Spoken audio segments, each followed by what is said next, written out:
Okay, let's talk about something probably familiar. That burst of excitement when you decide to learn a language, maybe English. You get the app, you do a lesson or two, maybe post about it, Seen that happen. and then nothing. It just sort of fades. The sources we looked at, they mention this statistic, quite stark actually. 80% of English learners give up. 80%. They already in the first 3 months. Apparently, it's because people treat it like a New Year's resolution.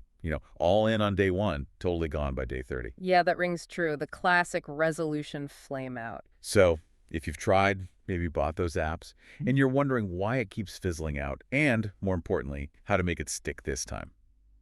Well, that's what we're diving into today. Exactly. Our mission here is to find some simple, really actionable daily routines. Things that make learning English just a normal part of your life, not some chore you avoid. Something seamless. Right. And it's not just about getting better at English, is it? It's maybe about getting better at sticking to things generally, building consistency. That's a really good point. And a key thing that jumped out from the sources is it's usually not about motivation. That's what people think is the problem. Oh, interesting. So what is it then? It's a lack of good habits, effective habits. There's this great line. Your habits are stronger than your goals. Fix the habits first. Habits stronger than goals. That really flips the usual advice, doesn't it? Totally. So we're not trying to find more willpower. We're looking at how to kind of sneak English into your everyday life. Sneak it in. I like that. Yeah, basically by changing the content of what you're already doing. You don't necessarily need more time. Okay, that's crucial. Not forcing new time, but using the time you already have, that feels achievable. It is. And the way we'll explore this, based on the sources, is looking at 3 parts of the day: morning, afternoon, evening. Right. Using something called habit stacking. Basically linking English practice to things you already do automatically. Habit stacking. Got it. Sounds clever. Let's break it down. Where do we start? Morning. Yep, the morning. The sources call it the golden hour. Yeah. Your brain's fresh, right? Not cluttered with emails or, the day's stress yet. Makes sense. Before the chaos hits. Exactly. But what do most people do? Grab the phone, scroll, hit snooze. Guilty? We all are sometimes. The sources actually mention the prefrontal cortex. The bit for focus and learning is really active then, so it's prime time for building a new habit. So seize that golden hour. What do the sources suggest, practically? Something about keeping the phone away. Yeah, that's a big one. Phone-free first 30 minutes, if you can manage it. And they offer this morning English trio. Okay, trio. Yeah. What's involved? It's pretty simple. While you make coffee, play a quick, 5-minute TED Talk in English. Okay, doable. Then brushing your teeth, pop on an English podcast for those 2 minutes. All right. Making use of micro moments. Exactly. And the third part, before you really start your day, just jot down 2 or 3 goals for the day in English. Wow. Okay. That feels very manageable. It's not asking for an hour of study. Not at all. It perfectly shows that habit stacking idea. Yeah. You're doing what you'd normally do, making coffee, brushing teeth, but just weaving English into it. You're not adding a new task, just changing the flavor of the existing one. Precisely. Like the example they give. Instead of random cat videos on TikTok, maybe find a video of a, cat speaking English. Okay, maybe not literally cats speaking English, but I get the idea.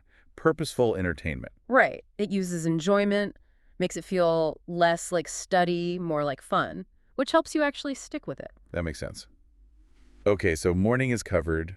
What about later in the day, that infamous afternoon slump, when all you want is a nap or, endless scrolling? Ah, yes, the post-lunch brain fog. The sources suggest fighting that not with caffeine necessarily, but with mini English breaks. Mini breaks. Like the Pomodoro technique. Exactly like that. Work for 25 minutes, then take a 5-minute break, but make that break an English break. What do you do in those 5 minutes? Read something short in English, a quick news article, some fun facts, maybe a blog post, just something to keep the language active in your brain. So the key is, while your colleagues are scrolling social media. You're scrolling English. It's a simple switch. I like that framing. Scroll English. And then there was another afternoon idea, wasn't there? Something about voice practice. Around 3 or 4 p.m. Yes. This one's quite cool. Record yourself just on your phone, talking for a minute or two about your day, how you're feeling, what happened. In English, obviously. Like a spoken diary entry. Kind of, yeah. Dear diary, but out loud. And the key is no pressure about grammar. Just speak. Let it flow. The sources say this kind of free practice is really important for fluency. But what if you feel Awkward. People hearing you talking to yourself. Totally valid concern. The simple fix. Pop in your phones. Looks like you're on a call. No one needs to know you're just chatting to yourself in English. Sneaky. I like it. Any other afternoon tips? One really simple one. Going for a walk.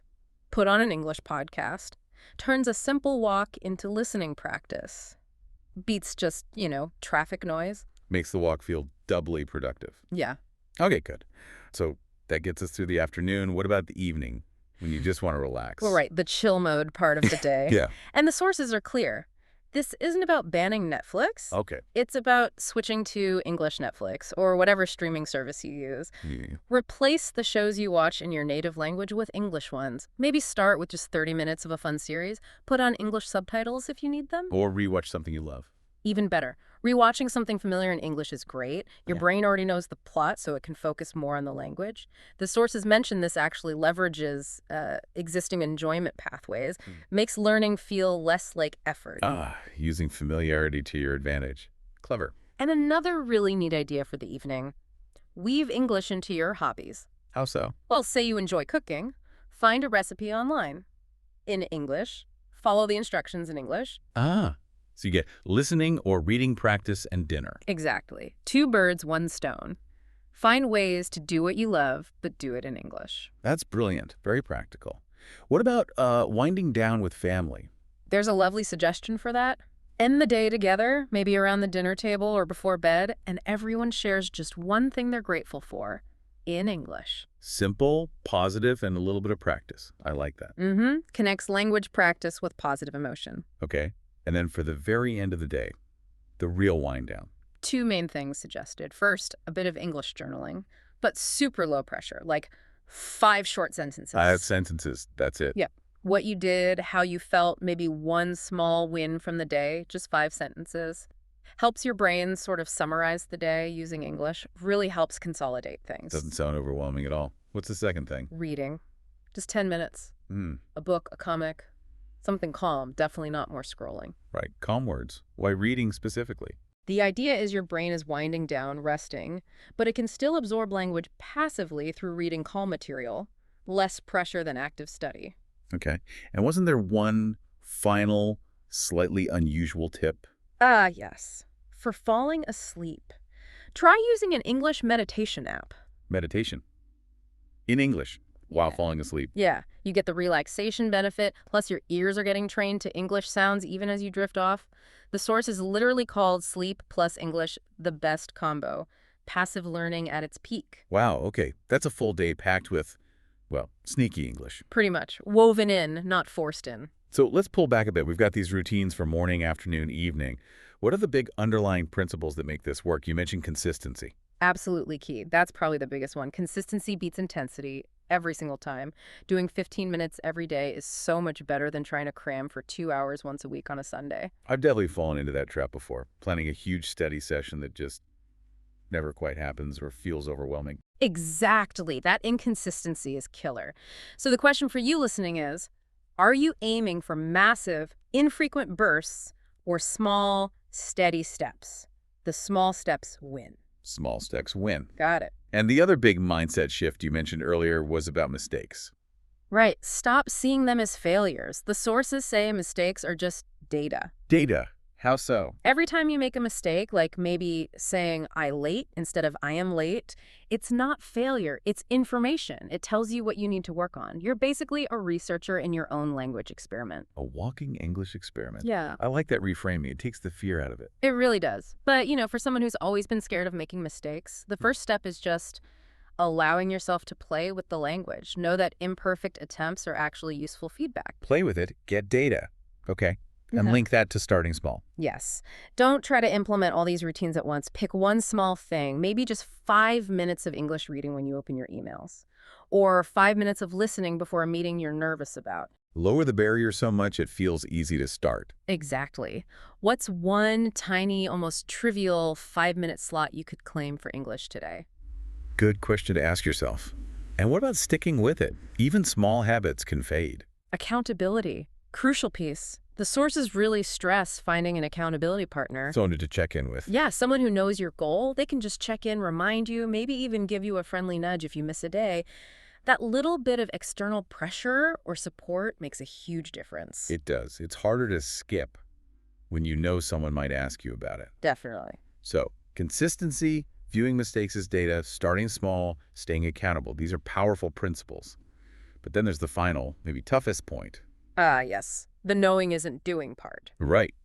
We've heard ideas like these before, maybe read similar articles, but listening to this, knowing it, that's not the same as actually doing it. That's the core challenge, isn't it? To stop waiting for the perfect time or for motivation to strike or for when you're in the mood. Just start. Just start. Even tiny. Start now. Okay, so wrapping this up then. This whole deep dive, it shows how the smart habit stacks can basically turn your normal life into an English learning environment, but in a relaxed way. English everywhere but in chill mode, as one source put it. It's not like being in a classroom. It's about making your existing routines work for your English goals. Effortless learning, almost. Okay, so to help people actually do this, not just know it, there's a challenge, right? Yep, a week one challenge straight from the source material. Ready? Let's hear it. Okay. First, pick just one of those morning English activities we talked about, just one to start. Okay. Second, for the next 7 days, just track how much English you're exposed to each day. It doesn't have to be complicated, just a quick note. Got it. One morning habit, track exposure for a week. And third, maybe think about sharing how it went.